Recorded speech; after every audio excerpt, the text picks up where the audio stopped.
श्री गणेशाय नमः। अथ श्री गणपति अथर्वशीर्षम्। हरिः ओम्। ॐ नमस्ते गणपतये त्वमेव प्रत्यक्षं तत्त्वमसि त्वमेव केवलं कर्तासि त्वमेव केवलं धर्तासि त्वमेव केवलं हर्तासि त्वमेव सर्वं खलविदं ब्रह्मासि त्वं साक्षादात्मासि नित्यं ऋतं वच्मि सत्यं वच्मि अवत्वं माम् अववक्तारम् अवश्रोतारम् अवदातारम् अवधातारम् अवानूचानमवशिष्यम् अवपश्चात्तात् अवपुरस्तात् अवोत्तरात्तात् अवदक्षिणात्तात् अवचोर्ध्वात्तात् अवाधरात्तात् सर्वतो मां पाहि पाहि समन्तात्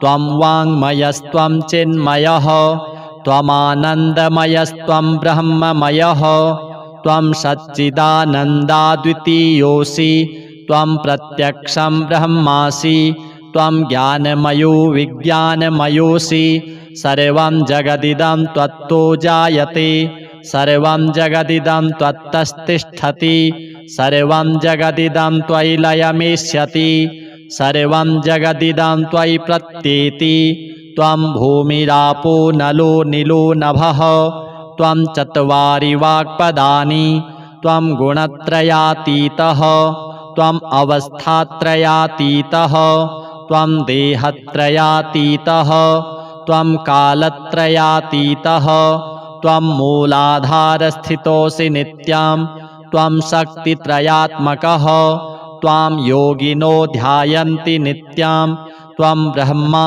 त्वं विष्णुस्त्वं रुद्रस्त्वम् इन्द्रस्त्वम् अग्निस्त्वं वायुस्त्वं सूर्यस्त्वं चन्द्रमास्त्वं ब्रह्म भूर्भुवः स्वरूप। गणादिं पूर्वमुच्चार्य वर्णादिस्तदनन्तरम् अनुस्वारः परतरः अर्धेन्दुलसितां तारेण रिद्धाम् एतत्तव मनुस्वरूपां गकारः पूर्वरूपाम् अकारो मध्यमरूपाम् अनुस्वारश्चान्त्यरूपां बिन्दुरुत्तररूपां नादः सन्धानं संहिता सन्धिः सैषा गणेशविद्या गणकऋषिः निसृद्गायत्री छन्दः गणपतिर्देवता। ॐ गं गणपतये नमः। एकदन्ताय विद्महे वक्रतुण्डाय धीमहि तन्नो दन्तिः प्रचोदयात्। एकदन्तं चतुर्हस्तं पाशमङ्कुशधारिणं रदं च वरदं हस्तैर्बिभ्राणं मूषकध्वजं रक्तं लम्बोदरं शूर्प कर्णकं रक्तवाससं रक्तगन्धानुलिप्ताङ्गं रक्तपुष्पैः सुपूजितं भक्तानुकम्पिनं देवं जगत्कारणमच्युतम् आविर्भूतं च सृष्ट्यादौ प्रकृतेः पुरुषात् परम् एवं ध्यायति यो नित्यं स योगी योगिनां वरः। नमो व्रातपतये नमो गणपतये नमः प्रमथपतये नमस्तेस्तु लम्बोदरायैकदन्ताय विघ्नविनाशिने शिवसुताय श्रीवरदमूर्तये नमः।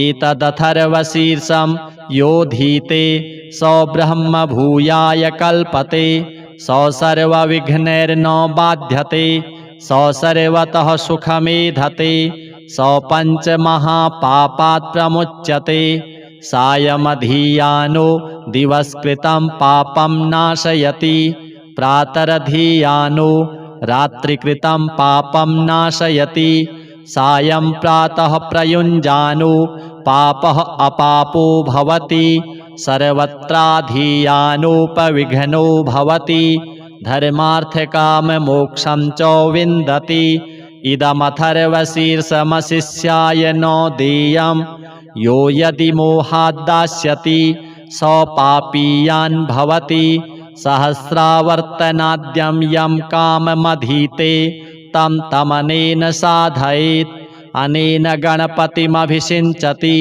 स वाग्मी भवति चतुर्थ्या मनस्नं जपति स विद्यावान् भवति इत्यथर्वणवाक्यं ब्रह्माद्यावरणं विद्यान् न बिभेति कदाचनेति यो दूर्वाङ्कुरैर्यजति स वैश्रवणोपमो भवति यो लाजैर्यजति स यशोवान् भवति स मेधावान् भवति यो मोदकसहस्रेण यजति स वाञ्छितफलमवाप्नोति यः साज्यसमिद्भिर्यजति स सर्वं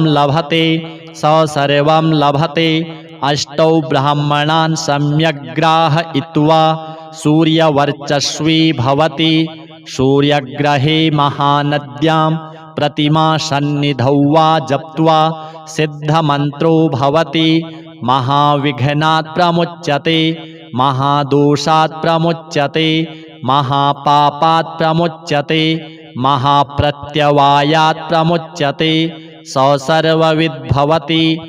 सर्वविद्भवति य एवं वेद इत्युपनिषत्। अथ श्री हरिद्रा गणेश कवचम्। ईश्वर उवाच शृणु वक्ष्यामि कवचं सर्वसिद्धिकरं प्रिये पठित्वा पाठयित्वा च मुच्यते सर्वसङ्कटात् अज्ञात्वा कवचं देवी गणेशस्य मनुं जपेत् सिद्धिर्न जायते तस्य कल्पकोटिशतैरपि।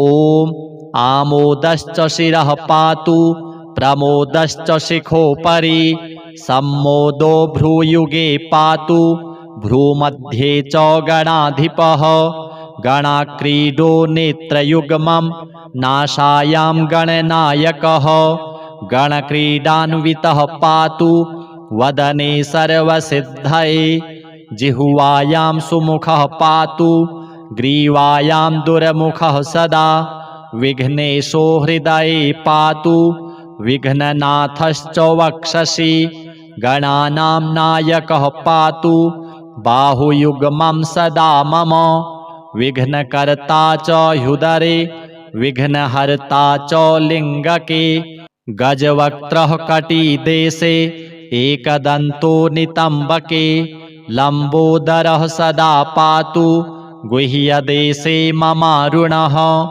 व्यालयज्ञोपवीति मां पातु पादयुगे सदा जापकः सर्वदा पातु जानुजङ्घे गणाधिपः हारिद्रः सर्वदा पातु सर्वाङ्गे गणनायकः य इदं प्रपठेन्नित्यं गणेशस्य महेश्वरी कवचं सर्वसिद्धाख्यं सर्वविघ्नविनाशनं सर्वसिद्धिकरं साक्षात् सर्वपापविमोचनं सर्वसम्पत्प्रदं साक्षात् सर्वदुःखविमोक्षणं सर्वापत्तिप्रशमनं सर्वशत्रुक्षयङ्करं ग्रहपीडाज्वरारोगा ये चान्ये गुह्यकादयः पठनाद्धारणादेव नाशमायन्ति तत्क्षणात् धनधान्यकरं देवी कवचं सुरपूजितं समं नास्ति महेशानि त्रैलोक्ये कवचस्य च हारिद्रस्य महादेवी विघ्नराजस्य भूतले किमन्यैरसदालापैर्यत्रायुर्व्ययतामियात्। अथ श्री संकटनाशनं गणेश स्तोत्रम्।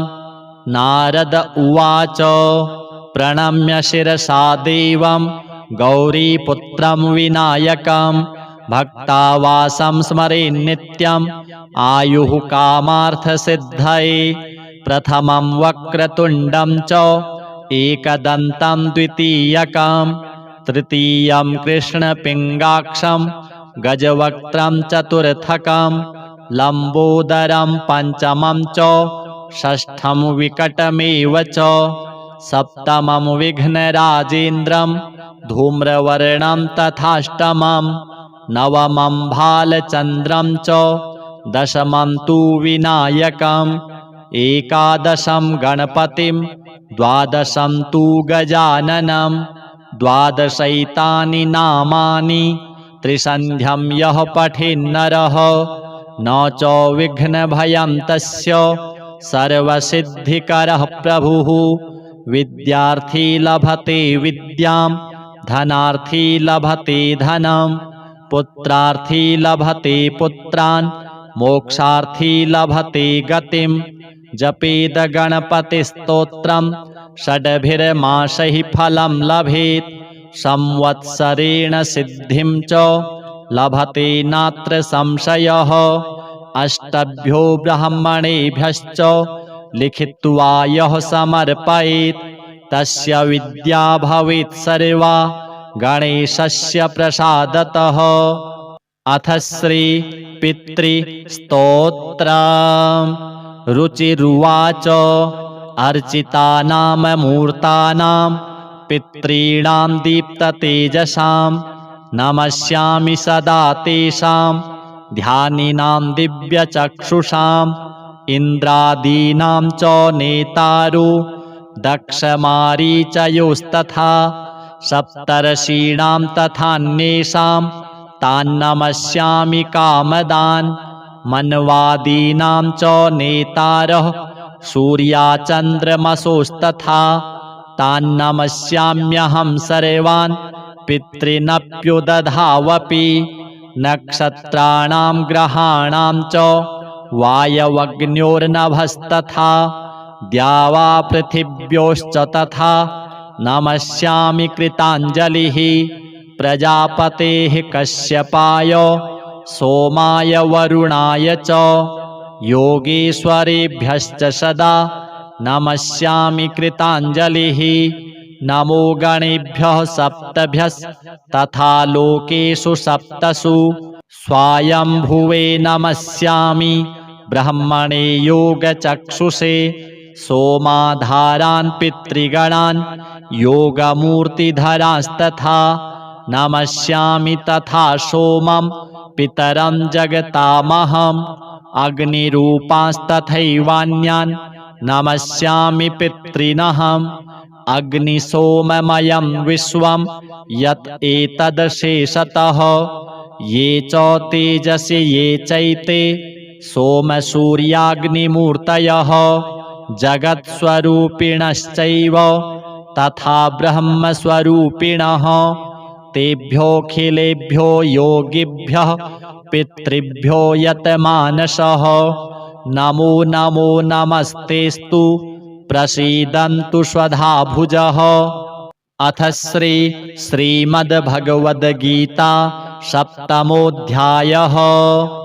श्रीभगवानुवाच मय्यासक्तमनः पार्थ योगं युञ्जन्मदाश्रयः असंशयं समग्रं मां यथा ज्ञास्यसि तच्छृणु ज्ञानं तेऽहं सविज्ञानम् इदं वक्ष्याम्यशेषतः यज्ज्ञात्वा नेह भूयोऽन्यज् ज्ञातव्यम् अवशिष्यते मनुष्याणां सहस्रेषु कश्चिद् यतति सिद्धये यततामपि सिद्धानां कश्चिन्मां वेत्ति तत्त्वतः भूमिरापो नलो वायुः खं मनो बुद्धिरेव च अहंकार इतीयं मे भिन्ना प्रकृतिरष्टधा अपरेयमितस्त्वन्यां प्रकृतिं विद्धि मे परां जीवभूतां महाबाहो य एदं धार्यते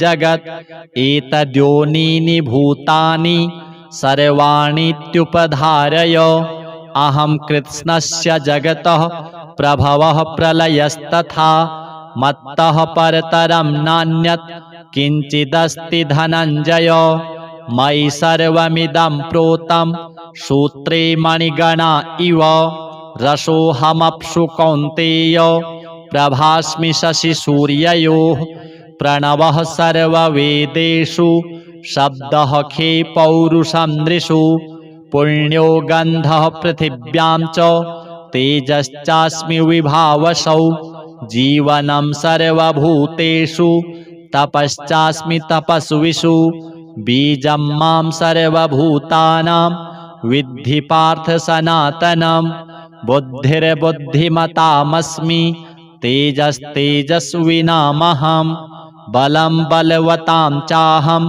कामरागविवर्जितं धर्माविरुद्धो भूतेषु कामोऽस्मि भरतर्षभ ये चैव सात्विका भावा राजसास्तामसाश्च ये मत्त एवेति तान् विद्धि न त्वहं तेषु ते मयि त्रिभिर्गुणमयैर्भावैः एभिः सर्वमिदं जगत् मोहितं नाभिजानाति मामेभ्यः परमव्ययं दैवी हेषा गुणमयी मम माया दुरत्यया मामेव ये प्रपद्यन्ते मायामेतां तरन्ति ते न मां दुष्कृतिनो मूढाः प्रपद्यन्ते नराधमाः माययापहृतज्ञाना आसुरं भावमाश्रिताः चतुर्विधा भजन्ते मां जनाः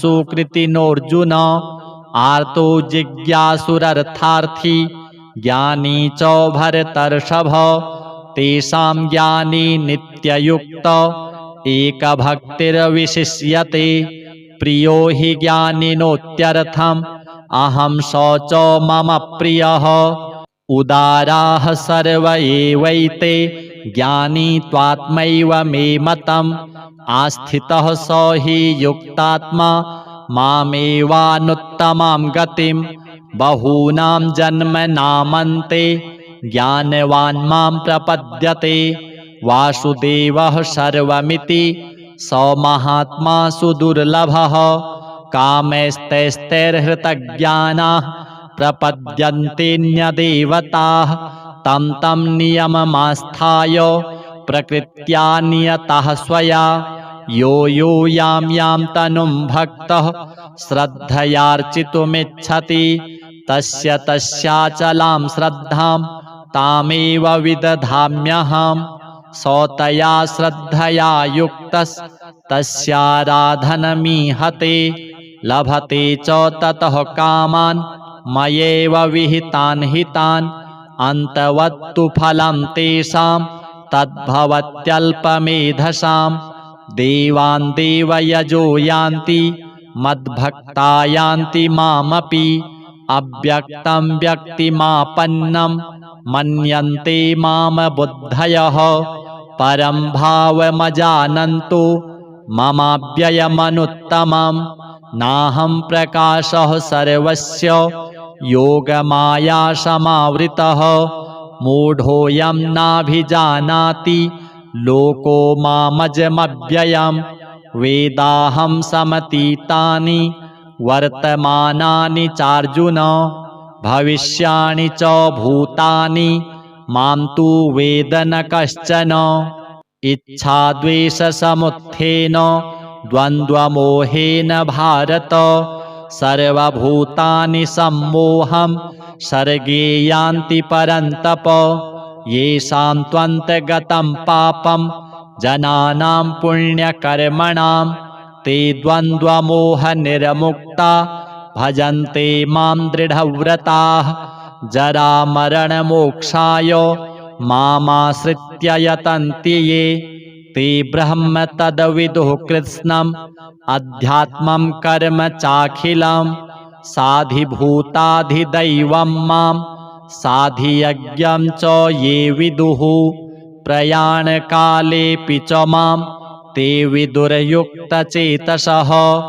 ओम जय जय श्री श्रीमद्भगवद्गीता सुपनिषत्सु ब्रह्म विद्यायां योगशास्त्रे श्रीकृष्णार्जुन संवादे ज्ञान विज्ञान योगो नाम सप्तमः। श्री गणपति पितृदेव श्रीकृष्णार्पणमस्तु। अथ श्री गणपति अथर्वशीर्षम्। हरिः ओम्।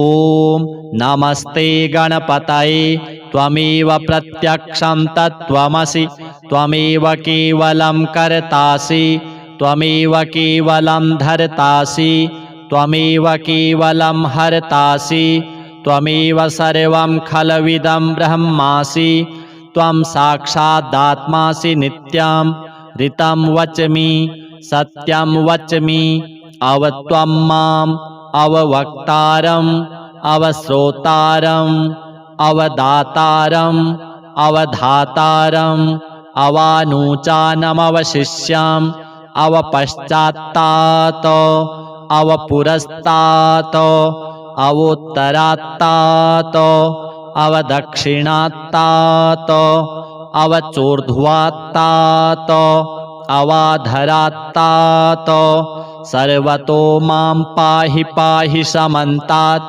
त्वं वाङ्मयस्त्वं चिन्मयः त्वमानन्दमयस्त्वं ब्रह्ममयः त्वं सच्चिदानन्दाद्वितीयोऽसि त्वं प्रत्यक्षं ब्रह्मासि त्वं ज्ञानमयो विज्ञानमयोऽसि सर्वं जगदिदं त्वत्तो जायते सर्वं जगदिदं त्वत्तस्तिष्ठति सर्वं जगदिदं त्वयि लयमेष्यति सर्वं जगदिदं त्वयि प्रत्येति त्वं भूमिरापो नलो नीलो नभः त्वं चत्वारि वाक्पदानि त्वं गुणत्रयातीतः त्वम् अवस्थात्रयातीतः त्वं देहत्रयातीतः त्वं कालत्रयातीतः त्वं मूलाधारस्थितोऽसि नित्यं त्वं शक्तित्रयात्मकः त्वां योगिनो ध्यायन्ति नित्यं त्वं ब्रह्मा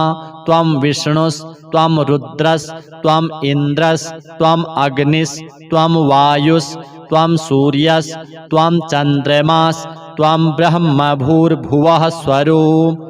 गणादिं पूर्वमुच्चार्य वर्णादिस्तदनन्तरम् अनुस्वारः परतरः अर्धेन्दुलसितां तारेण रिद्धाम् एतत्तव मनुस्वरूपां गकारः पूर्वरूपाम् अकारो मध्यमरूपाम् अनुस्वारश्चान्त्यरूपां बिन्दुरुत्तररूपां नादः सन्धानं संहिता सन्धिः सैषा गणेशविद्या गणकऋषिः निसृद्गायत्री छन्दः गणपतिर्देवता।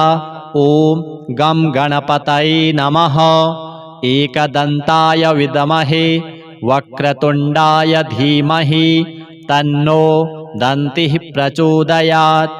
एकदन्तं चतुर्हस्तं पाशमङ्कुशधारिणं रदं च वरदं हस्तैर्बिभ्राणं मूषकध्वजं रक्तं लम्बोदरं शूर्प कर्णकं रक्तवाससं रक्तगन्धानुलिप्ताङ्गं रक्तपुष्पैः सुपूजितं भक्तानुकम्पिनं देवं जगत्कारणमच्युतम् आविर्भूतं च सृष्ट्यादौ प्रकृतेः पुरुषात् परम् एवं ध्यायति यो नित्यं स योगी योगिनां वरः।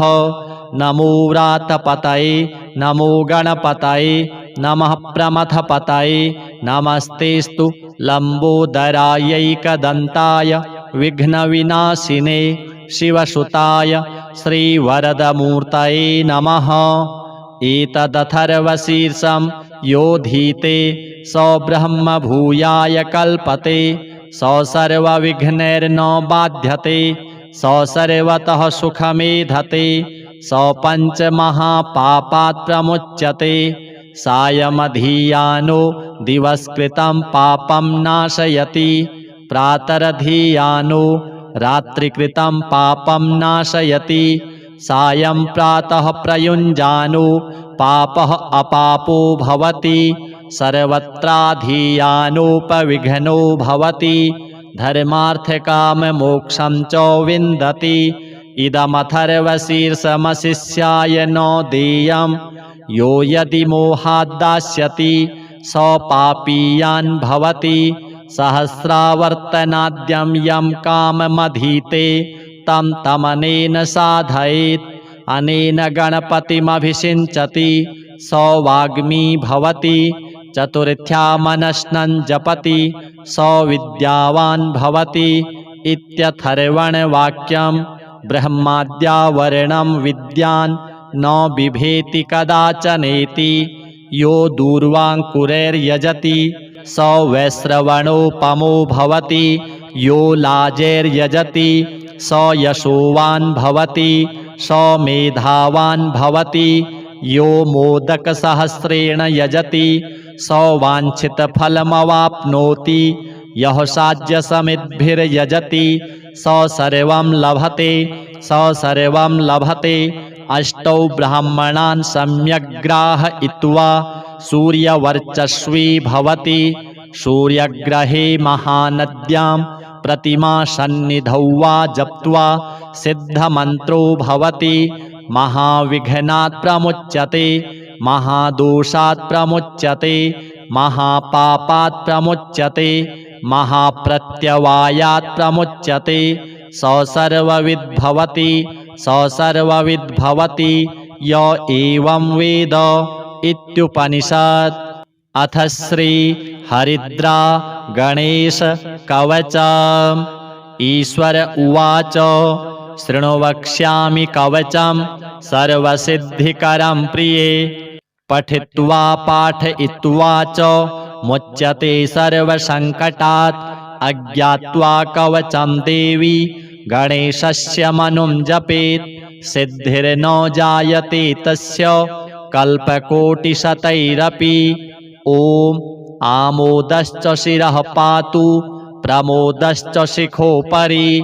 सम्मोदो भ्रूयुगे पातु भ्रूमध्ये च गणाधिपः। गणाक्रीडो नेत्रयुग्मं नासायां गणनायकः।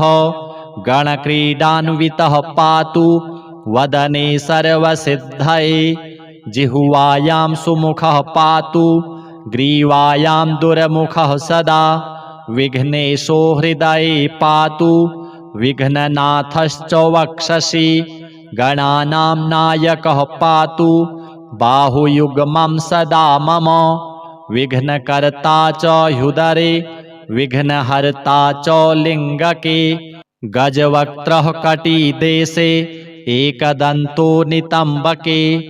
लम्बोदरः सदा पातु गुह्यदेशे ममारुणः। व्यालयज्ञोपवीति मां पातु पादयुगे सदा।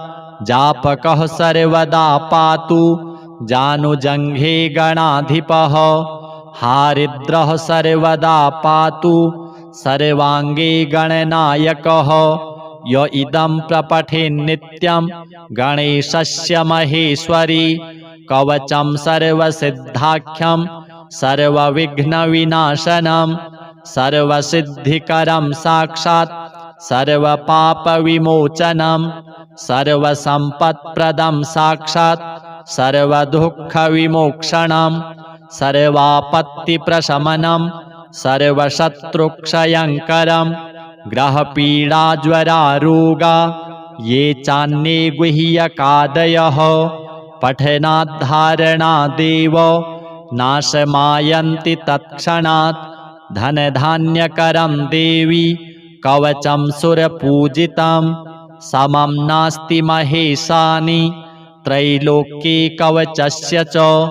हारिद्रस्य महादेवी विघ्नराजस्य भूतले। किमन्यैरसदालापैर्यत्रायुर्व्ययतामियात्। अथ श्री सङ्कटनाशनं गणेश स्तोत्रम्। नारद उवाच प्रणम्य शिरसा देवं गौरीपुत्रं विनायकं। भक्तावासं स्मरेन्नित्यम् आयुः कामार्थसिद्धये। प्रथमं वक्रतुण्डं च एकदन्तं द्वितीयकं।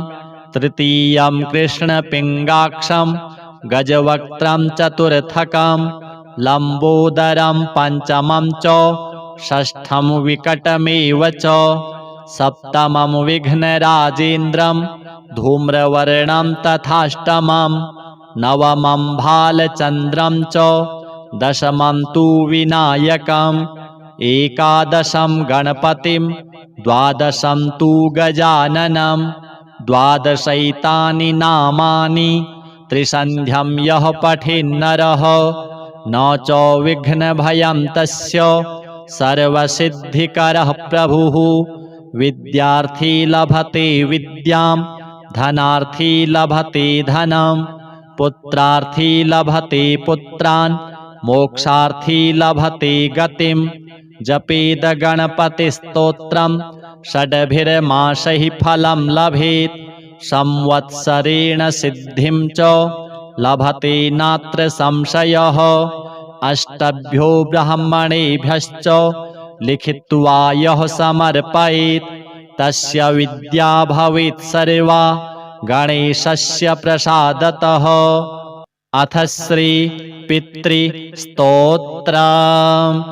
रुचिरुवाच अर्चितानां मूर्तानां पितॄणां दीप्ततेजसां नमस्यामि सदा तेषां ध्यानिनां दिव्यचक्षुषाम् इन्द्रादीनां च नेतारो दक्षमारीचयोस्तथा सप्तर्षीणां तथान्येषां तान्नमस्यामि कामदान् मन्वादीनां च नेतारः सूर्याचन्द्रमसोस्तथा तान्नमस्याम्यहं सर्वान् पितॄनप्युदधावपि नक्षत्राणां ग्रहाणां च वायवग्न्योर्नभस्तथा द्यावा पृथिव्योश्च तथा नमस्यामि कृताञ्जलिः प्रजापतेः कश्यपाय सोमाय वरुणाय च योगेश्वरेभ्यश्च सदा नमस्यामि कृताञ्जलिः नमो गणेभ्यः सप्तभ्यस्तथा लोकेषु सप्तसु स्वायंभुवे नमस्यामि ब्रह्मणे योगचक्षुषे सोमाधारान् पितृगणान् योगमूर्तिधरांस्तथा नमस्यामि तथा सोमं पितरं जगतामहम् अग्निरूपांस्तथैवान्यान् नमस्यामि पितॄनहम् अग्निसोममयं विश्वं यत् एतदशेषतः ये च तेजसि ये चैते सोमसूर्याग्निमूर्तयः जगत्स्वरूपिणश्चैव तथा ब्रह्मस्वरूपिणः तेभ्योऽखिलेभ्यो योगिभ्यः पितृभ्यो यतमानसः नमो नमो नमस्तेस्तु प्रसीदन्तु स्वधाभुजः। अथ श्रीमद्भगवद्गीता सप्तमोऽध्यायः।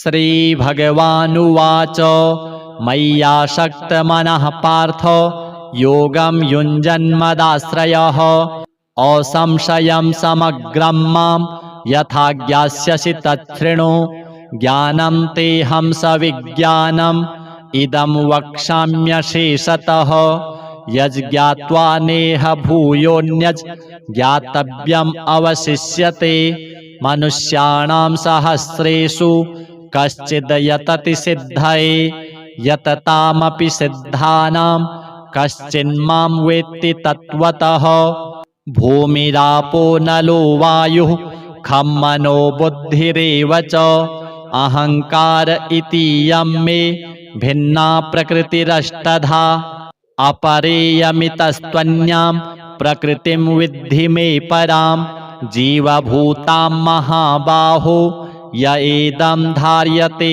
जगत् एतद्योनीनि भूतानि सर्वाणीत्युपधारय अहं कृत्स्नस्य जगतः प्रभवः प्रलयस्तथा मत्तः परतरं नान्यत् किञ्चिदस्ति धनञ्जय मयि सर्वमिदं प्रोतं सूत्रे मणिगणा इव रसोऽहमप्सु कौन्तेय प्रभास्मि शशिसूर्ययोः प्रणवः सर्ववेदेषु शब्दः खे पौरुषं नृषु पुण्यो गन्धः पृथिव्यां च तेजश्चास्मि विभावसौ जीवनं सर्वभूतेषु तपश्चास्मि तपस्विषु बीजं मां सर्वभूतानां विद्धि पार्थ सनातनं बुद्धिर्बुद्धिमतामस्मि तेजस्तेजस्विनामहं बलं बलवतां चाहं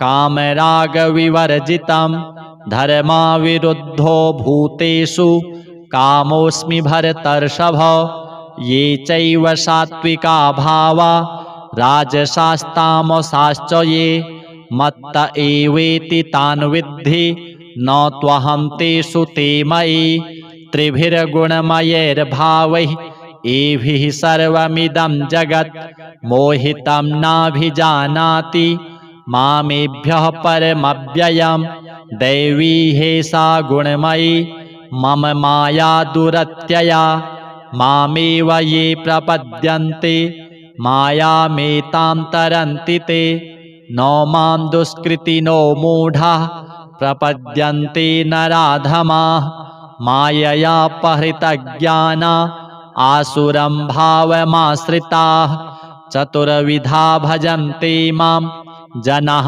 सुकृतिनोऽर्जुन आर्तो जिज्ञासुरर्थार्थी ज्ञानी च भरतर्षभ तेषां ज्ञानी नित्ययुक्त एकभक्तिर्विशिष्यते प्रियो हि ज्ञानिनोत्यर्थम् अहं स च मम प्रियः उदाराः सर्व एवैते ज्ञानी त्वात्मैव मे मतम् आस्थितः स हि युक्तात्मा मामेवानुत्तमां गतिं बहूनां जन्मनामन्ते ज्ञानवान् मां प्रपद्यते वासुदेवः सर्वमिति स महात्मा सुदुर्लभः कामैस्तैस्तैर्हृतज्ञानाः प्रपद्यन्तेऽन्यदेवताः तं तं नियममास्थाय प्रकृत्या नियतः स्वया यो यो यां यां तनुं भक्तः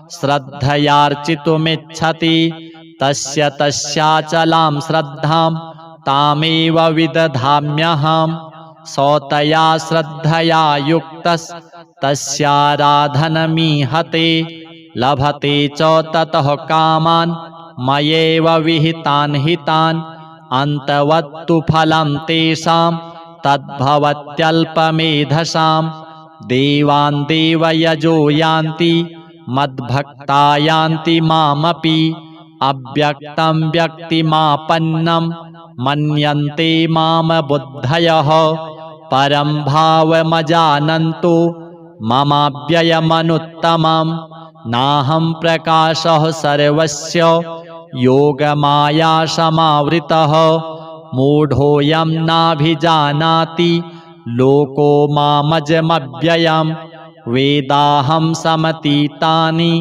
वर्तमानानि चार्जुन भविष्याणि च भूतानि मां तु वेद न कश्चन इच्छाद्वेषसमुत्थेन द्वन्द्वमोहेन भारत सर्वभूतानि सम्मोहं सर्गे यान्ति परन्तप येषां त्वन्तगतं पापं जनानां पुण्यकर्मणां ते द्वन्द्वमोहनिर्मुक्ता भजन्ते मां दृढव्रताः जरामरणमोक्षाय मामाश्रित्य यतन्ति ये ते ब्रह्म तद्विदुः कृत्स्नम् अध्यात्मं कर्म चाखिलं साधिभूताधिदैवं मां साधियज्ञं च ये विदुः प्रयाणकालेऽपि च मां ते विदुर्युक्तचेतसः।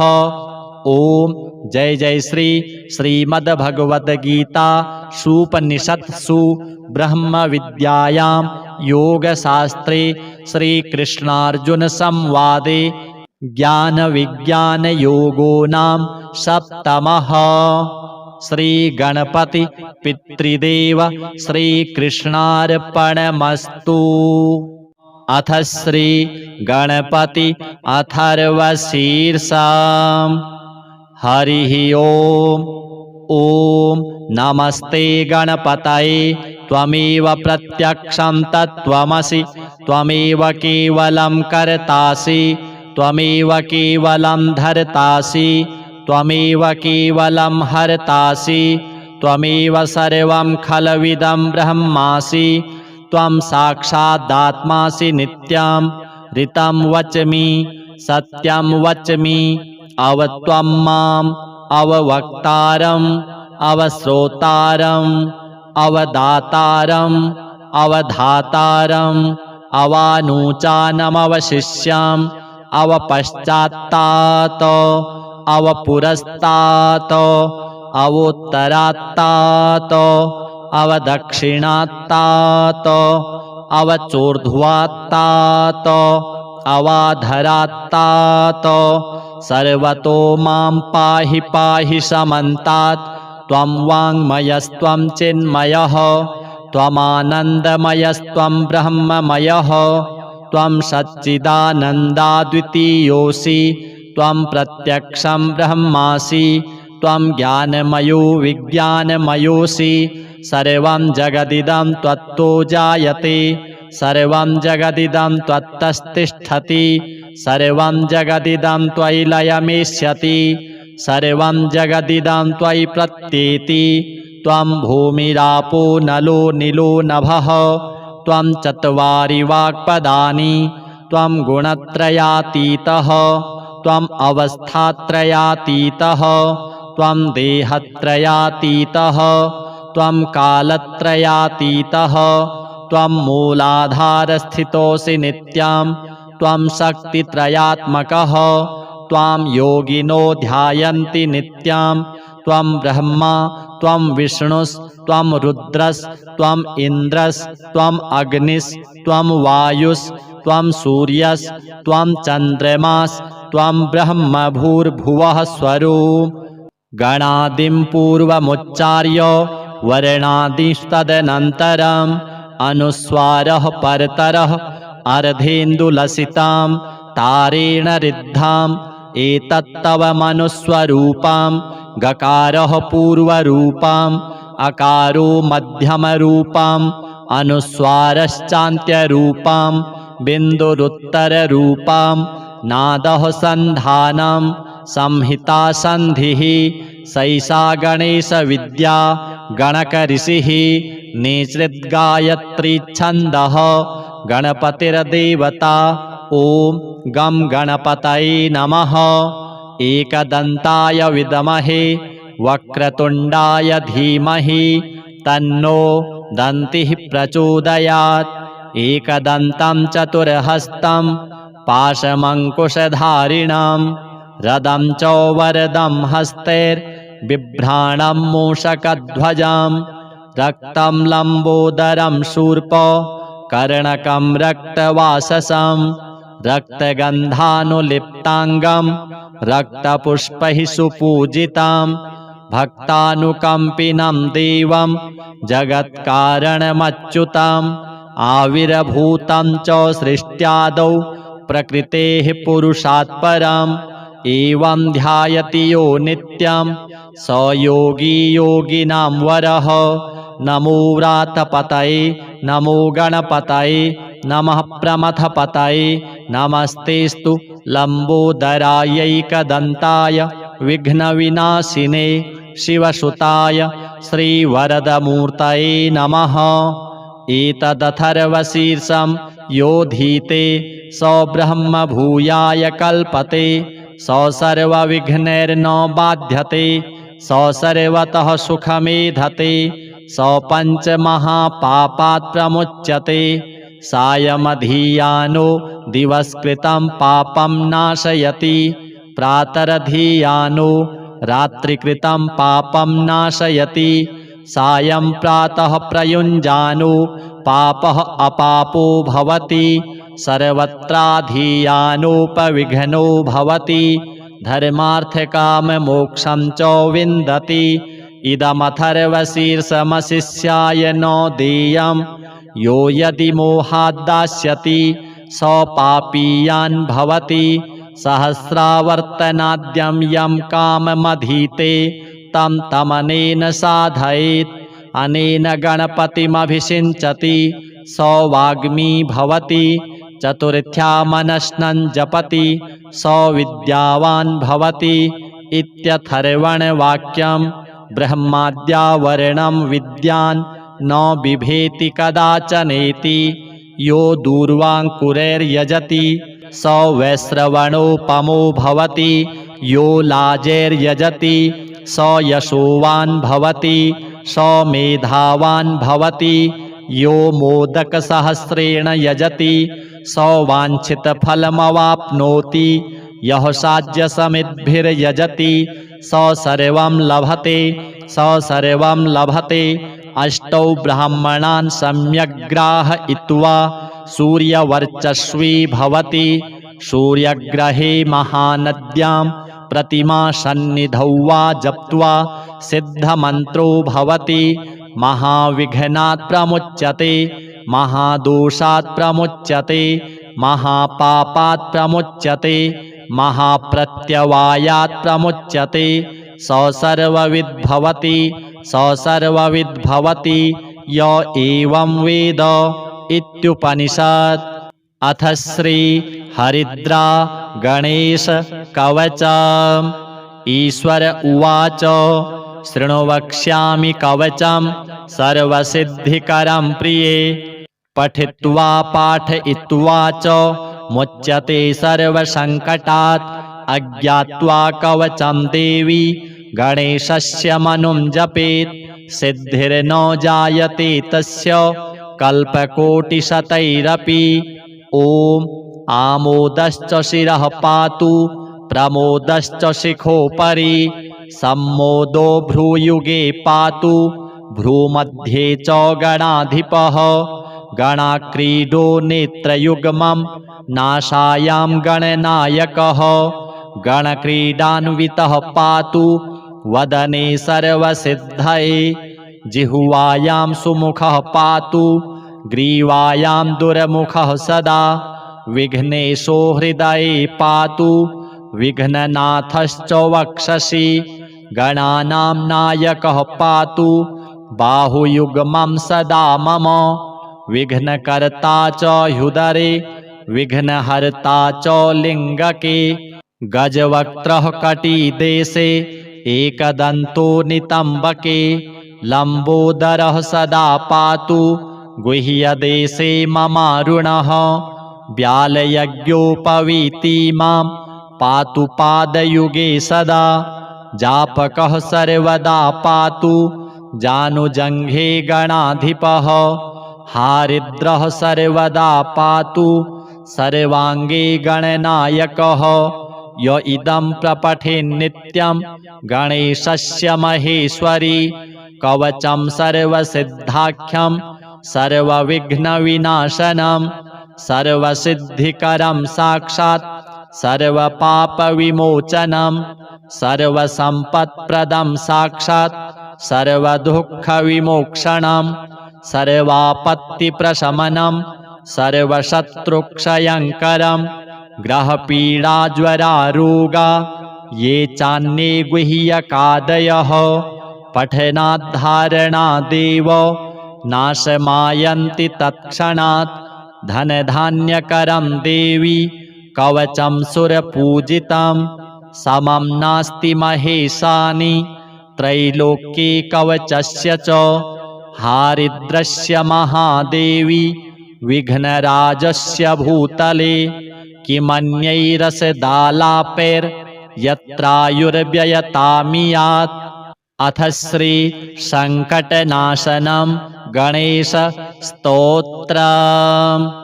नारद उवाच प्रणम्य शिरसा देवं गौरीपुत्रं विनायकं। भक्तावासं स्मरेन्नित्यम् आयुः कामार्थसिद्धये। प्रथमं वक्रतुण्डं च एकदन्तं द्वितीयकं। तृतीयं कृष्णपिङ्गाक्षं गजवक्त्रं चतुर्थकं। लम्बोदरं पञ्चमं च षष्ठं विकटमेव च।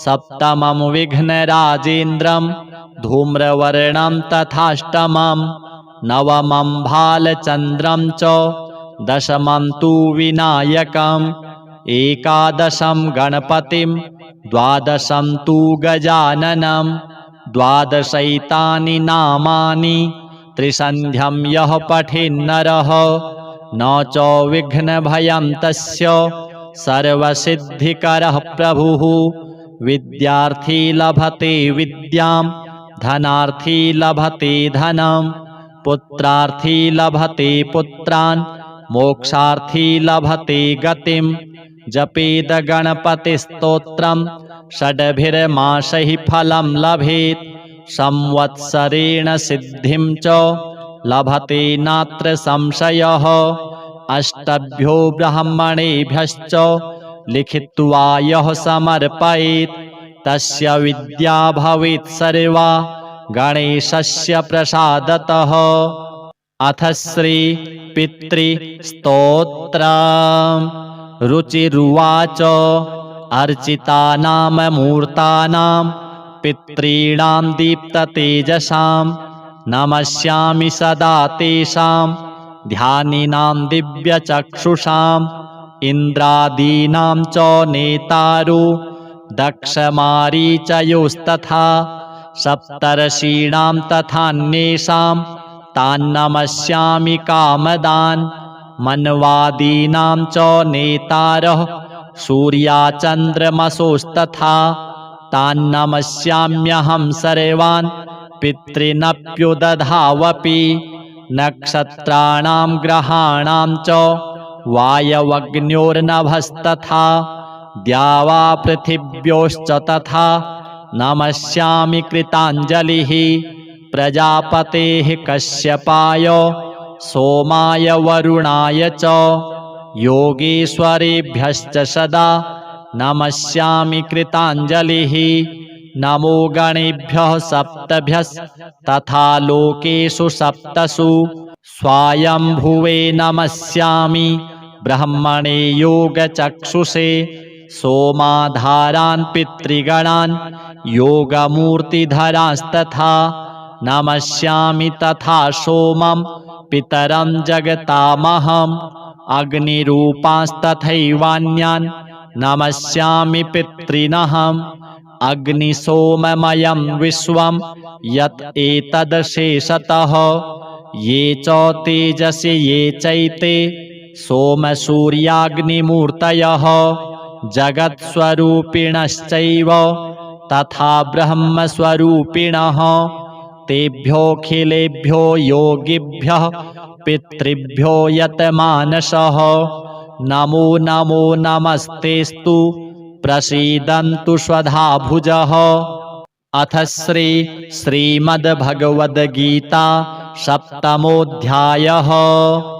श्रीभगवानुवाच मय्यासक्तमनः पार्थ योगं युञ्जन्मदाश्रयः असंशयं समग्रं मां यथा ज्ञास्यसि तच्छृणु ज्ञानं तेऽहं सविज्ञानम् इदं वक्ष्याम्यशेषतः यज्ज्ञात्वा नेह भूयोऽन्यज् ज्ञातव्यम् अवशिष्यते मनुष्याणां सहस्रेषु कश्चिद् यतति सिद्धये यततामपि सिद्धानां कश्चिन्मां वेत्ति तत्त्वतः भूमिरापो नलो वायुः खं मनो बुद्धिरेव च अहंकार इतीयं मे भिन्ना प्रकृतिरष्टधा अपरेयमितस्त्वन्यां प्रकृतिं विद्धि मे परां जीवभूतां महाबाहो य एदं धार्यते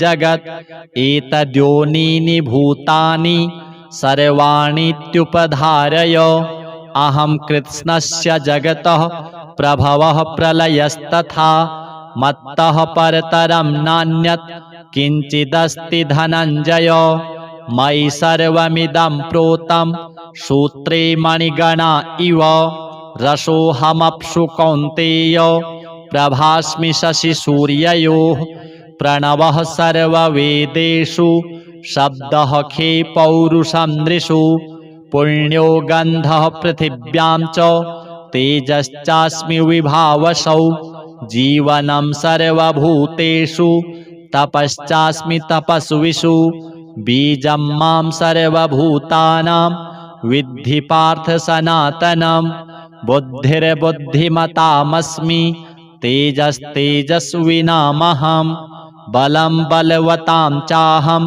कामरागविवर्जितं धर्माविरुद्धो भूतेषु कामोऽस्मि भरतर्षभ ये चैव सात्विका भावा राजसास्तामसाश्च ये मत्त एवेति तान् विद्धि न त्वहं तेषु ते मयि त्रिभिर्गुणमयैर्भावैः एभिः सर्वमिदं जगत् मोहितं नाभिजानाति मामेभ्यः परमव्ययं दैवी हेषा गुणमयी मम माया दुरत्यया मामेव ये प्रपद्यन्ते मायामेतां तरन्ति ते न मां दुष्कृतिनो मूढाः प्रपद्यन्ते नराधमाः माययापहृतज्ञाना आसुरं भावमाश्रिताः चतुर्विधा भजन्ते मां जनाः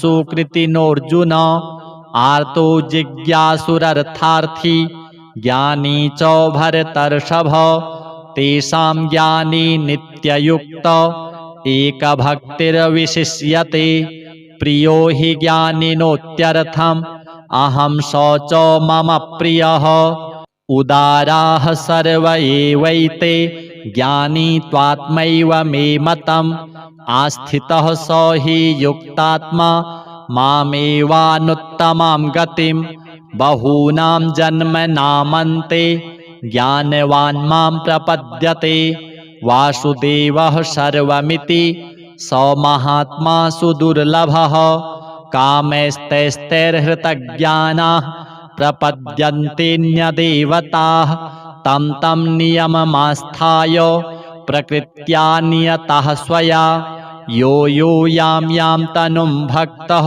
श्रद्धयार्चितुमिच्छति तस्य तस्याचलां श्रद्धां तामेव विदधाम्यहम् स तया श्रद्धया युक्तस्तस्याराधनमीहते लभते च ततः कामान् मयैव विहितान् हितान् अन्तवत्तु फलं तेषां तद्भवत्यल्पमेधसां देवान् देवयजो यान्ति मद्भक्ता यान्ति मामपि अव्यक्तं व्यक्तिमापन्नं मन्यन्ते माम बुद्धयः परं भावमजानन्तो ममाव्ययमनुत्तमं नाहं प्रकाशः सर्वस्य योगमाया समावृतः मूढोऽयं नाभिजानाति लोको मामजमव्ययं वेदाहं समतीतानि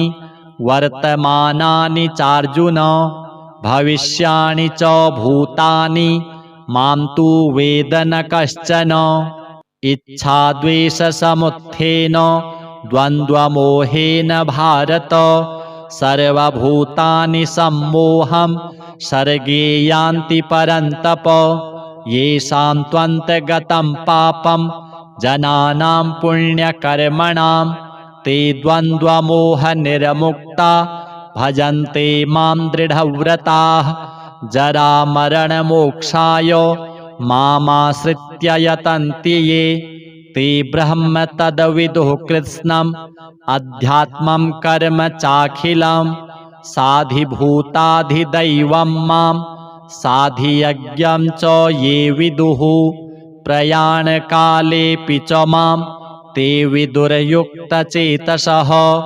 ओम जय जय श्री श्रीमद्भगवद्गीता सुपनिषत्सु ब्रह्म विद्यायां योगशास्त्रे श्रीकृष्णार्जुन संवादे ज्ञान विज्ञान योगो नाम सप्तमः। श्री गणपति पितृदेव श्रीकृष्णार्पणमस्तु। अथ श्री गणपति अथर्वशीर्षम्। हरिः ओम ॐ नमस्ते गणपतये त्वमेव प्रत्यक्षं तत्त्वमसि त्वमेव केवलं कर्तासि त्वमेव केवलं धर्तासि त्वमेव केवलं हर्तासि त्वमेव सर्वं खलविदं ब्रह्मासि त्वं साक्षादात्मासि नित्यं ऋतं वच्मि सत्यं वच्मि अवत्वं माम् अववक्तारम् अवश्रोतारम् अवदातारम् अवधातारम् अवानूचानमवशिष्याम् अवपश्चात्तात् अवपुरस्तात् अवोत्तरात्तात् अवदक्षिणात्तात् अवचोर्ध्वात्तात् अवाधरात्तात् सर्वतो मां पाहि पाहि समन्तात् त्वं वाङ्मयस्त्वं चिन्मयः त्वमानन्दमयस्त्वं ब्रह्ममयः त्वं सच्चिदानन्दाद्वितीयोऽसि त्वं प्रत्यक्षं ब्रह्मासि त्वं ज्ञानमयो विज्ञानमयोऽसि सर्वं जगदिदं त्वत्तो जायते सर्वं जगदिदं त्वत्तस्तिष्ठति सर्वं जगदिदं त्वयि लयमेष्यति सर्वं जगदिदं त्वयि प्रत्येति त्वं भूमिरापो नलो नीलो नभः त्वं चत्वारि वाक्पदानि त्वं गुणत्रयातीतः त्वम् अवस्थात्रयातीतः त्वं देहत्रयातीतः त्वं कालत्रयातीतः त्वं मूलाधारस्थितोऽसि नित्यं त्वं शक्तित्रयात्मकः त्वां योगिनो ध्यायन्ति नित्यं त्वं ब्रह्मा त्वं विष्णुस्त्वं रुद्रस्त्वम् इन्द्रस्त्वम् अग्निस्त्वं वायुस्त्वं सूर्यस्त्वं चन्द्रमास्त्वं ब्रह्म भूर्भुवः स्वरूप गणादिं पूर्वमुच्चार्य वर्णादिस्तदनन्तरम् अनुस्वारः परतरः अर्धेन्दुलसितां तारेण रिद्धाम् एतत्तव मनुस्वरूपां गकारः पूर्वरूपाम् अकारो मध्यमरूपाम् अनुस्वारश्चान्त्यरूपां बिन्दुरुत्तररूपां नादः सन्धानं संहिता सन्धिः सैषा गणेशविद्या गणकऋषिः निसृद्गायत्री छन्दः गणपतिर्देवता ॐ गं गणपतये नमः एकदन्ताय विद्महे वक्रतुण्डाय धीमहि तन्नो दन्तिः प्रचोदयात् एकदन्तं चतुर्हस्तं पाशमङ्कुशधारिणं रदं च वरदं हस्तैर्बिभ्राणं मूषकध्वजं रक्तं लम्बोदरं शूर्प कर्णकं रक्तवाससं रक्तगन्धानुलिप्ताङ्गं रक्तपुष्पैः सुपूजितं भक्तानुकम्पिनं देवं जगत्कारणमच्युतम् आविर्भूतं च सृष्ट्यादौ प्रकृतेः पुरुषात् परम् एवं ध्यायति यो नित्यं स योगी योगिनां वरः नमो व्रातपतये नमो गणपतये नमः प्रमथपतये नमस्तेस्तु लम्बोदरायैकदन्ताय विघ्नविनाशिने शिवसुताय श्रीवरदमूर्तये नमः एतदथर्वशीर्षं योधीते स ब्रह्म भूयाय कल्पते स सर्वविघ्नैर्न बाध्यते स सर्वतः सुखमेधते स पञ्चमहापापात् प्रमुच्यते सायमधीयानो दिवस्कृतं पापं नाशयति प्रातरधीयानो रात्रिकृतं पापं नाशयति सायं प्रातः प्रयुञ्जानो पापः अपापो भवति सर्वत्राधीयानोपविघ्नो भवति धर्मार्थकाममोक्षं च विन्दति इदमथर्वशीर्षमशिष्याय न देयं यो यदि मोहाद्दास्यति स पापीयान् भवति सहस्रावर्तनाद्यं यं काममधीते तं तमनेन साधयेत् अनेन गणपतिमभिषिञ्चति स वाग्मी भवति चतुर्थ्या मनस्नं जपति स विद्यावान् भवति इत्यथर्वणवाक्यं ब्रह्माद्या वर्णं विद्यान् न बिभेति कदाचनेति यो दूर्वाङ्कुरैर्यजति स वैश्रवणोपमो भवति यो लाजैर्यजति स यशोवान् भवति स मेधावान् भवति यो मोदकसहस्रेण यजति स वाञ्छितफलमवाप्नोति यः साज्यसमिद्भिर्यजति स सर्वं लभते अष्टौ ब्राह्मणान् सम्यग्ग्राहयित्वा सूर्यवर्चस्वी भवति सूर्यग्रहे महानद्यां प्रतिमासन्निधौ वा जप्त्वा सिद्धमन्त्रो भवति महाविघ्नात् प्रमुच्यते महादोषात् प्रमुच्यते महापापात् प्रमुच्यते महाप्रत्यवायात् प्रमुच्यते स सर्वविद्भवति य एवं वेद इत्युपनिषत्। अथ श्री हरिद्रा गणेश कवचम्। ईश्वर उवाच शृणु वक्ष्यामि कवचं सर्वसिद्धिकरं प्रिये पठित्वा पाठयित्वा च मुच्यते सर्वसङ्कटात् अज्ञात्वा कवचं देवी गणेशस्य मनुं जपेत् सिद्धिर्न जायते तस्य कल्पकोटिशतैरपि। ॐ आमोदश्च शिरः पातु प्रमोदश्च शिखोपरि सम्मोदो भ्रूयुगे पातु भ्रूमध्ये च गणाधिपः गणाक्रीडो नेत्रयुग्मं नासायां गणनायकः गणक्रीडान्वितः पातु वदने सर्वसिद्धये जिह्वायां सुमुखः पातु ग्रीवायां दुर्मुखः सदा विघ्नेशो हृदये पातु विघ्ननाथश्च वक्षसि गणानां नायकः पातु बाहुयुग्मं सदा मम विघ्नकर्ता च ह्युदरे विघ्नहर्ता च लिङ्गके गजवक्त्रः कटिदेशे एकदन्तो नितम्बके लम्बोदरः सदा पातु गुह्यदेशे ममारुणः व्यालयज्ञोपवीति मां पातु पादयुगे सदा जापकः सर्वदा पातु जानुजङ्घे गणाधिपः हारिद्रः सर्वदा पातु सर्वाङ्गे गणनायकः य इदं प्रपठेन्नित्यं गणेशस्य महेश्वरी कवचं सर्वसिद्धाख्यं सर्वविघ्नविनाशनं सर्वसिद्धिकरं साक्षात् सर्वपापविमोचनं सर्वसम्पत्प्रदं साक्षात् सर्वदुःखविमोक्षणं सर्वापत्तिप्रशमनं सर्वशत्रुक्षयङ्करं ग्रहपीडाज्वरारोगा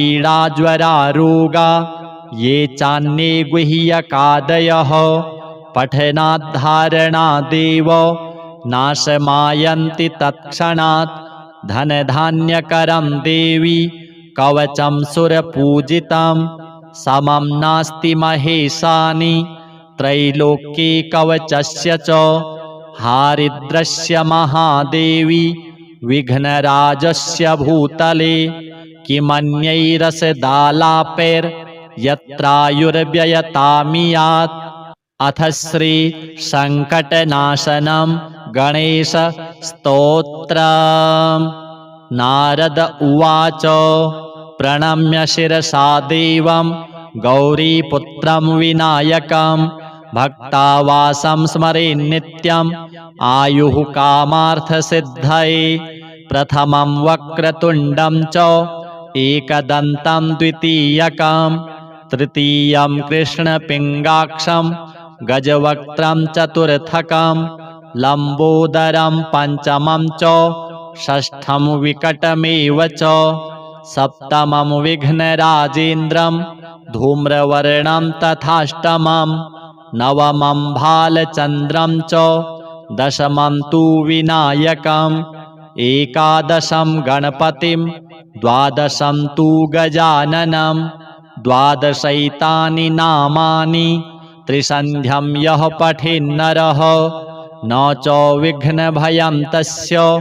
सर्वसिद्धिकरः प्रभुः विद्यार्थी लभते विद्यां धनार्थी लभते धनं पुत्रार्थी लभते पुत्रान् मोक्षार्थी लभते गतिं जपेद गणपतिस्तोत्रं षड्भिर्मासैः फलं लभेत् संवत्सरेण सिद्धिं च लभते नात्र संशयः अष्टभ्यो ब्राह्मणेभ्यश्च लिखित्वा यः समर्पयेत् तस्य विद्या भवेत् सर्वा गणेशस्य प्रसादतः। अथ श्री पितृस्तोत्रम्। रुचिरुवाच अर्चितानां मूर्तानां पितॄणां दीप्ततेजसां नमस्यामि सदा तेषां ध्यानिनां दिव्यचक्षुषाम् इन्द्रादीनां च नेतारो दक्षमारीचयोस्तथा सप्तर्षीणां तथान्येषां तान्नमस्यामि कामदान् मन्वादीनां च नेतारः सूर्याचन्द्रमसोस्तथा तान्नमस्याम्यहं सर्वान् पितॄनप्युदधावपि नक्षत्राणां ग्रहाणां च वायवग्न्योर्नभस्तथा द्यावा पृथिव्योश्च तथा नमस्यामि कृताञ्जलिः प्रजापतेः कश्यपाय सोमाय वरुणाय च योगेश्वरेभ्यश्च सदा नमस्यामि कृताञ्जलिः नमो गणेभ्यः सप्तभ्यस्तथा लोकेषु सप्तसु स्वायम्भुवे नमस्यामि ब्रह्मणे योगचक्षुषे सोमाधारान् पितृगणान् योगमूर्तिधरांस्तथा नमस्यामि तथा सोमं पितरं जगतामहम् अग्निरूपांस्तथैवान्यान् नमस्यामि पितॄनहम् अग्निसोममयं विश्वं यत् एतदशेषतः ये च तेजसि ये चैते सोमसूर्याग्निमूर्तयः जगत्स्वरूपिणश्चैव तथा ब्रह्मस्वरूपिणः तेभ्योऽखिलेभ्यो योगिभ्यः पितृभ्यो यतमानसः नमो नमो नमस्तेस्तु प्रसीदन्तु स्वधाभुजः। अथ श्रीमद्भगवद्गीता सप्तमोऽध्यायः। श्रीभगवानुवाच मय्यासक्तमनः पार्थ योगं युञ्जन्मदाश्रयः असंशयं समग्रं मां यथा ज्ञास्यसि तच्छृणु ज्ञानं तेऽहं सविज्ञानम् इदं वक्ष्याम्यशेषतः यज्ज्ञात्वा नेह भूयोऽन्यज् ज्ञातव्यम् अवशिष्यते मनुष्याणां सहस्रेषु कश्चिद् यतति सिद्धये यततामपि सिद्धानां कश्चिन्मां वेत्ति तत्त्वतः भूमिरापो नलो वायुः खं मनो बुद्धिरेव च अहंकार इतीयं मे भिन्ना प्रकृतिरष्टधा अपरेयमितस्त्वन्यां प्रकृतिं विद्धि मे परां जीवभूतां महाबाहो य एदं धार्यते जगत् एतद्योनीनि भूतानि सर्वाणीत्युपधारय अहं कृत्स्नस्य जगतः प्रभवः प्रलयस्तथा मत्तः परतरं नान्यत् किञ्चिदस्ति धनञ्जय मयि सर्वमिदं प्रोतं सूत्रे मणिगणा इव रसोऽहमप्सु कौन्तेय प्रभास्मि शशिसूर्ययोः प्रणवः सर्ववेदेषु शब्दः खे पौरुषं नृषु पुण्यो गन्धः पृथिव्यां च तेजश्चास्मि विभावसौ जीवनं सर्वभूतेषु तपश्चास्मि तपस्विषु बीजं मां सर्वभूतानां विद्धि पार्थ सनातनं बुद्धिर्बुद्धिमतामस्मि तेजस्तेजस्विनामहं बलं बलवतां चाहं कामरागविवर्जितं धर्माविरुद्धो भूतेषु कामोऽस्मि भरतर्षभ ये चैव सात्विका भावा राजसास्तामसाश्च ये मत्त एवेति तान् विद्धि न त्वहं तेषु ते मयि त्रिभिर्गुणमयैर्भावैः एभिः सर्वमिदं जगत् मोहितं नाभिजानाति मामेभ्यः परमव्ययं दैवी हेषा गुणमयी मम माया दुरत्यया मामेव ये प्रपद्यन्ते मायामेतां तरन्ति ते न मां दुष्कृतिनो मूढाः प्रपद्यन्ते नराधमाः माययापहृतज्ञाना आसुरं भावमाश्रिताः चतुर्विधा भजन्ते मां जनाः सुकृतिनोऽर्जुन आर्तो जिज्ञासुरर्थार्थी ज्ञानी च भरतर्षभ तेषां ज्ञानी नित्ययुक्त एकभक्तिर्विशिष्यते प्रियो हि ज्ञानिनोत्यर्थम् अहं स च मम प्रियः उदाराः सर्व एवैते ज्ञानी त्वात्मैव मे मतम् आस्थितः स हि युक्तात्मा मामेवानुत्तमां गतिं बहूनां जन्मनामन्ते ज्ञानवान् मां प्रपद्यते वासुदेवः सर्वमिति स महात्मा सुदुर्लभः कामैस्तैस्तैर्हृतज्ञानाः प्रपद्यन्तेऽन्यदेवताः तं तं नियममास्थाय प्रकृत्या नियतः स्वया यो यो यां यां तनुं भक्तः श्रद्धयार्चितुमिच्छति तस्य तस्याचलां श्रद्धां तामेव विदधाम्यहम् स तया श्रद्धया युक्तस्तस्याराधनमीहते लभते च ततः कामान् मयैव विहितान् हितान् अन्तवत्तु फलं तेषां तद्भवत्यल्पमेधसां देवान् देवयजो यान्ति मद्भक्ता यान्ति मामपि अव्यक्तं व्यक्तिमापन्नं मन्यन्ते माम बुद्धयः परं भावमजानन्तो ममाव्ययमनुत्तमं नाहं प्रकाशः सर्वस्य योगमाया समावृतः मूढोऽयं नाभिजानाति लोको मामजमव्ययं वेदाहं समतीतानि वर्तमानानि चार्जुन भविष्याणि च भूतानि मां तु वेद न कश्चन इच्छाद्वेषसमुत्थेन द्वन्द्वमोहेन भारत सर्वभूतानि सम्मोहं सर्गे यान्ति परन्तप येषां त्वन्तगतं पापं जनानां पुण्यकर्मणां ते द्वन्द्वमोहनिर्मुक्ता भजन्ते मां दृढव्रताः जरामरणमोक्षाय मामाश्रित्य यतन्ति ये ते ब्रह्म तद्विदुः कृत्स्नम् अध्यात्मं कर्म चाखिलं साधिभूताधिदैवं मां साधियज्ञं च ये विदुः प्रयाणकालेऽपि च मां ते विदुर्युक्तचेतसः। ओम जय जय श्री श्रीमद्भगवद्गीता सुपनिषत्सु ब्रह्म विद्यायां योगशास्त्रे श्रीकृष्णार्जुन संवादे ज्ञान विज्ञान योगो नाम सप्तमः। श्री गणपति पितृदेव श्रीकृष्णार्पणमस्तु। अथ श्री गणपति अथर्वशीर्षम्।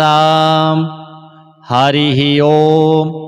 ओम नमस्ते गणपतये त्वमेव प्रत्यक्षं तत्त्वमसि त्वमेव केवलं कर्तासि त्वमेव केवलं धर्तासि त्वमेव केवलं हर्तासि त्वमेव सर्वं खलविदं ब्रह्मासि त्वं साक्षादात्मासि नित्यं ऋतं वच्मि सत्यं वच्मि अवत्वं माम् अववक्तारम् अवश्रोतारम् अवदातारम् अवधातारम् अवानुचानमवशिष्यम् अवपश्चात्तात् अवपुरस्तात् अवोत्तरात्तात् अवदक्षिणात्तात् अवचोर्ध्वात्तात् अवाधरात्तात् सर्वतो मां पाहि पाहि समन्तात्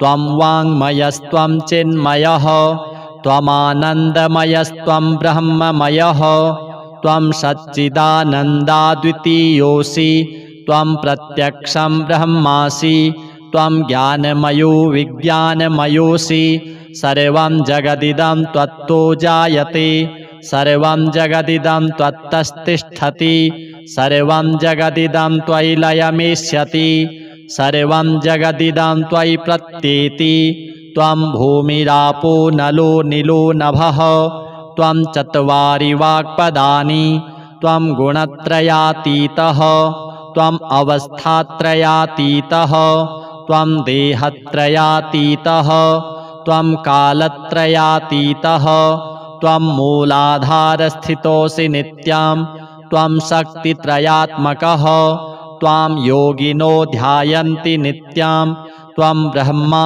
त्वं विष्णुस्त्वं रुद्रस्त्वम् इन्द्रस्त्वम् अग्निस्त्वं वायुस्त्वं सूर्यस्त्वं चन्द्रमास्त्वं ब्रह्म भूर्भुवः स्वरूप गणादिं पूर्वमुच्चार्य वर्णादिस्तदनन्तरम् अनुस्वारः परतरः अर्धेन्दुलसितां तारेण रिद्धाम् एतत्तव मनुस्वरूपां गकारः पूर्वरूपाम् अकारो मध्यमरूपाम् अनुस्वारश्चान्त्यरूपां बिन्दुरुत्तररूपां नादः सन्धानं संहिता सन्धिः सैषा गणेशविद्या गणकऋषिः निसृद्गायत्री छन्दः गणपतिर्देवता ॐ गं गणपतये नमः एकदन्ताय विद्महे वक्रतुण्डाय धीमहि तन्नो दन्तिः प्रचोदयात् एकदन्तं चतुर्हस्तं पाशमङ्कुशधारिणं रदं च वरदं हस्तैर्बिभ्राणं मूषकध्वजं रक्तं लम्बोदरं शूर्प कर्णकं रक्तवाससं रक्तगन्धानुलिप्ताङ्गं रक्तपुष्पैः सुपूजितं भक्तानुकम्पिनं देवं जगत्कारणमच्युतम् आविर्भूतं च सृष्ट्यादौ प्रकृतेः पुरुषात् परम् एवं ध्यायति यो नित्यं स योगी योगिनां वरः नमो व्रातपतये नमो गणपतये नमः प्रमथपतये नमस्तेस्तु लम्बोदरायैकदन्ताय विघ्नविनाशिने शिवसुताय श्रीवरदमूर्तये नमः एतदथर्वशीर्षं योधीते स ब्रह्म भूयाय कल्पते स सर्वविघ्नैर्न बाध्यते स सर्वतः सुखमेधते स पञ्चमहापापात् प्रमुच्यते सायमधीयानो दिवस्कृतं पापं नाशयति प्रातरधीयानो रात्रिकृतं पापं नाशयति सायं प्रातः प्रयुञ्जानो पापः अपापो भवति सर्वत्राधीयानोपविघ्नो भवति धर्मार्थकाममोक्षं च विन्दति इदमथर्वशीर्षमशिष्याय न देयं यो यदि मोहाद्दास्यति स पापीयान् भवति सहस्रावर्तनाद्यं यं काममधीते तं तमनेन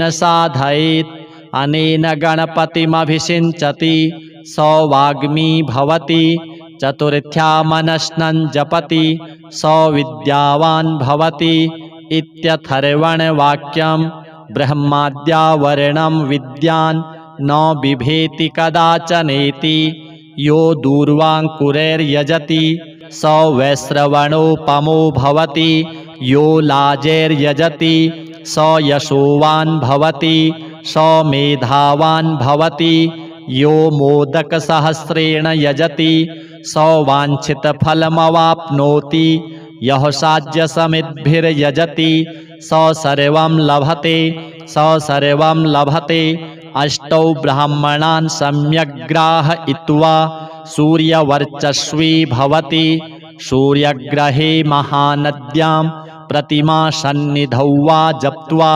सिद्धमन्त्रो भवति महाविघ्नात् प्रमुच्यते महादोषात् प्रमुच्यते महापापात् प्रमुच्यते महाप्रत्यवायात् प्रमुच्यते स सर्वविद् भवति स सर्वविद् भवति य एवं वेद इत्युपनिषत्। अथ श्री हरिद्रा गणेश कवचम्। ईश्वर उवाच शृणु वक्ष्यामि कवचं सर्वसिद्धिकरं प्रिये पठित्वा पाठयित्वा च मुच्यते सर्वसङ्कटात् अज्ञात्वा कवचं देवी गणेशस्य मनुं जपेत् सिद्धिर्न जायते तस्य कल्पकोटिशतैरपि।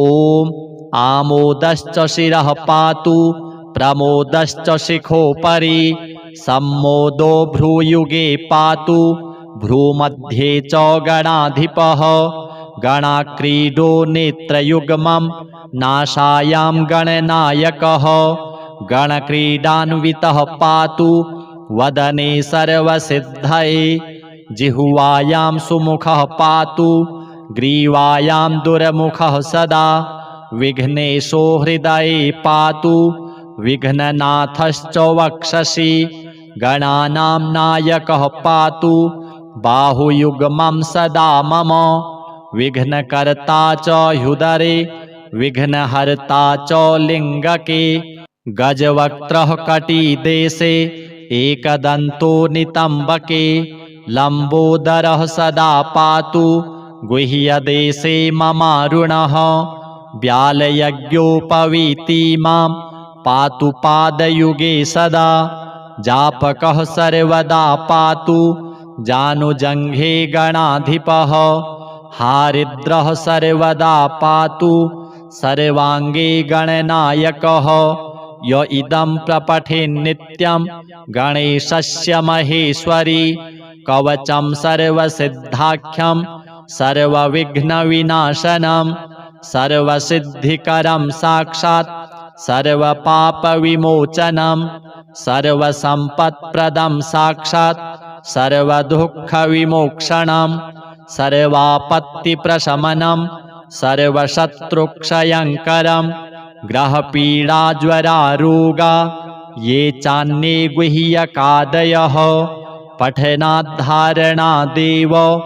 नाशमायन्ति तत्क्षणात् धनधान्यकरं देवी कवचं सुरपूजितं समं नास्ति महेशानि त्रैलोक्ये कवचस्य च हारिद्रस्य महादेवी विघ्नराजस्य भूतले किमन्यैरसदालापैर्यत्रायुर्व्ययतामियात्।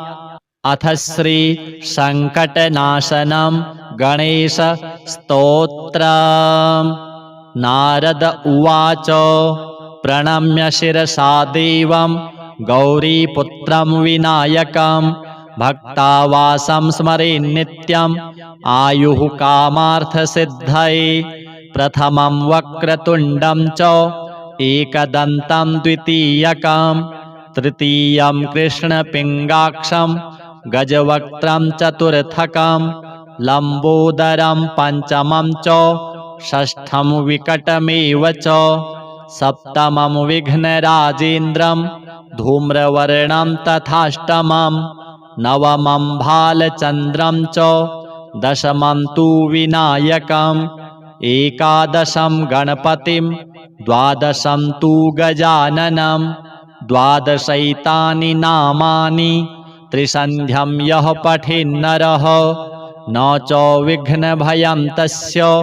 सर्वसिद्धिकरः प्रभुः विद्यार्थी लभते विद्यां धनार्थी लभते धनं पुत्रार्थी लभते पुत्रान् मोक्षार्थी लभते गतिं जपेद गणपतिस्तोत्रं षड्भिर्मासैः फलं लभेत् संवत्सरेण सिद्धिं च लभते नात्र संशयः अष्टभ्यो ब्राह्मणेभ्यश्च लिखित्वा यः समर्पयेत् तस्य विद्या भवेत् सर्वा गणेशस्य प्रसादतः। अथ श्री पितृस्तोत्रम्। रुचिरुवाच अर्चितानां मूर्तानां पितॄणां दीप्ततेजसां नमस्यामि सदा तेषां ध्यानिनां दिव्यचक्षुषाम् इन्द्रादीनां च नेतारो दक्षमारीचयोस्तथा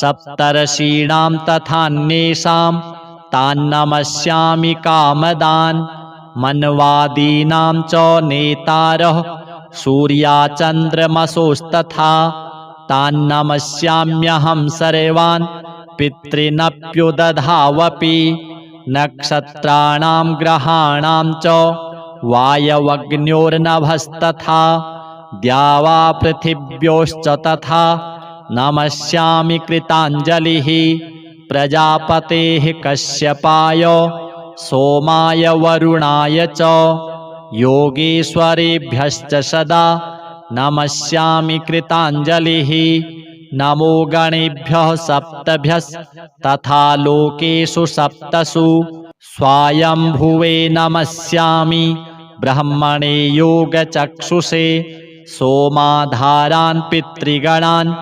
योगमूर्तिधरांस्तथा नमस्यामि तथा सोमं पितरं जगतामहम् अग्निरूपांस्तथैवान्यान् नमस्यामि पितॄनहम् अग्निसोममयं विश्वं यत् एतदशेषतः ये च तेजसि ये चैते सोमसूर्याग्निमूर्तयः जगत्स्वरूपिणश्चैव तथा ब्रह्मस्वरूपिणः तेभ्योऽखिलेभ्यो योगिभ्यः पितृभ्यो यतमानसः नमो नमो नमस्तेस्तु प्रसीदन्तु स्वधाभुजः।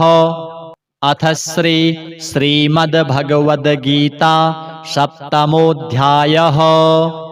श्रीभगवानुवाच मय्यासक्तमनः पार्थ योगं युञ्जन्मदाश्रयः असंशयं समग्रं मां यथा ज्ञास्यसि तच्छृणु ज्ञानं तेऽहं सविज्ञानम् इदं वक्ष्याम्यशेषतः यज्ज्ञात्वा नेह भूयोऽन्यज् ज्ञातव्यम् अवशिष्यते मनुष्याणां सहस्रेषु कश्चिद् यतति सिद्धये यततामपि सिद्धानां कश्चिन्मां वेत्ति तत्त्वतः भूमिरापो नलो वायुः खं मनो बुद्धिरेव च अहंकार इतीयं मे भिन्ना प्रकृतिरष्टधा अपरेयमितस्त्वन्यां प्रकृतिं विद्धि मे परां जीवभूतां महाबाहो य एदं धार्यते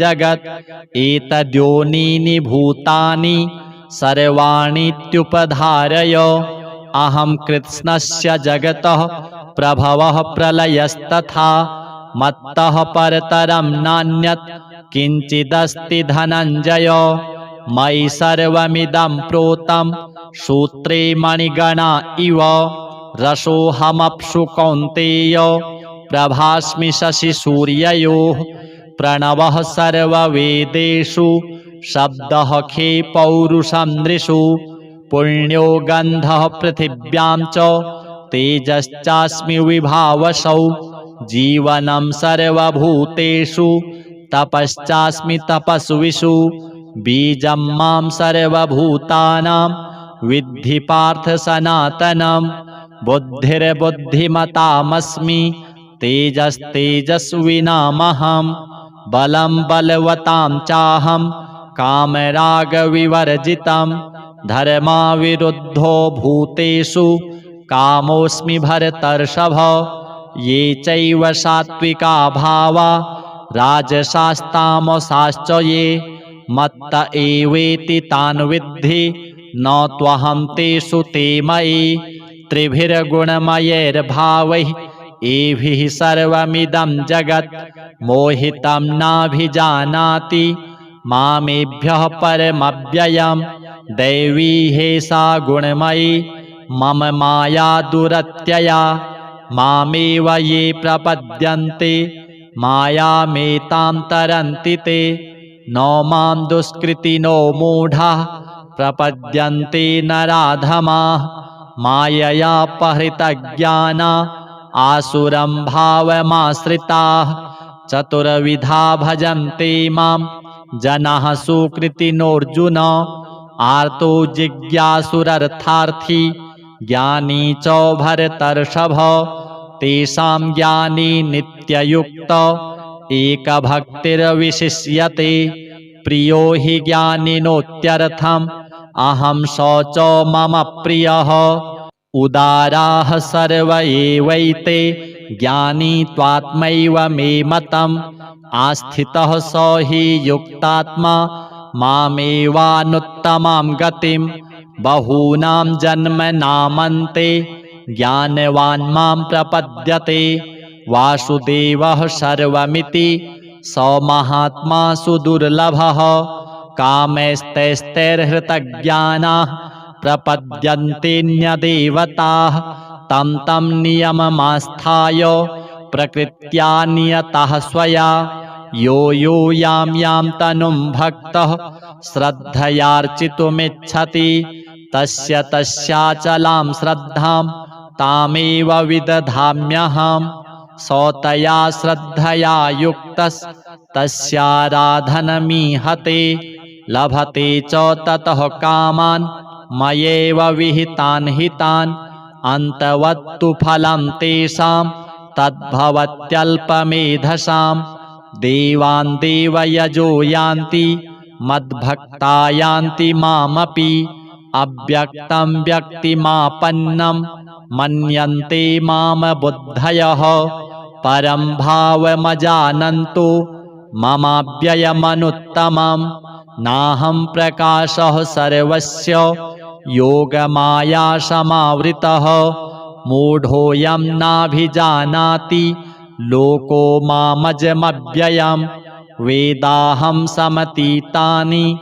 वर्तमानानि चार्जुन भविष्याणि च भूतानि मां तु वेद न कश्चन इच्छाद्वेषसमुत्थेन द्वन्द्वमोहेन भारत सर्वभूतानि सम्मोहं सर्गे यान्ति परन्तप येषां त्वन्तगतं पापं जनानां पुण्यकर्मणां ते द्वन्द्वमोहनिर्मुक्ता भजन्ते मां दृढव्रताः जरामरणमोक्षाय मामाश्रित्य यतन्ति ये ते ब्रह्म तद्विदुः कृत्स्नम् अध्यात्मं कर्म चाखिलं साधिभूताधिदैवं मां साधियज्ञं च ये विदुः प्रयाणकालेऽपि च मां ते विदुर्युक्तचेतसः।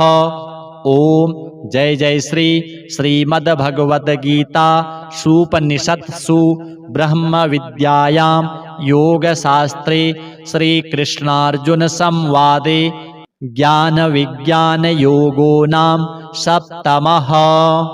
श्री गणपति पितृदेव श्रीकृष्णार्पणमस्तु।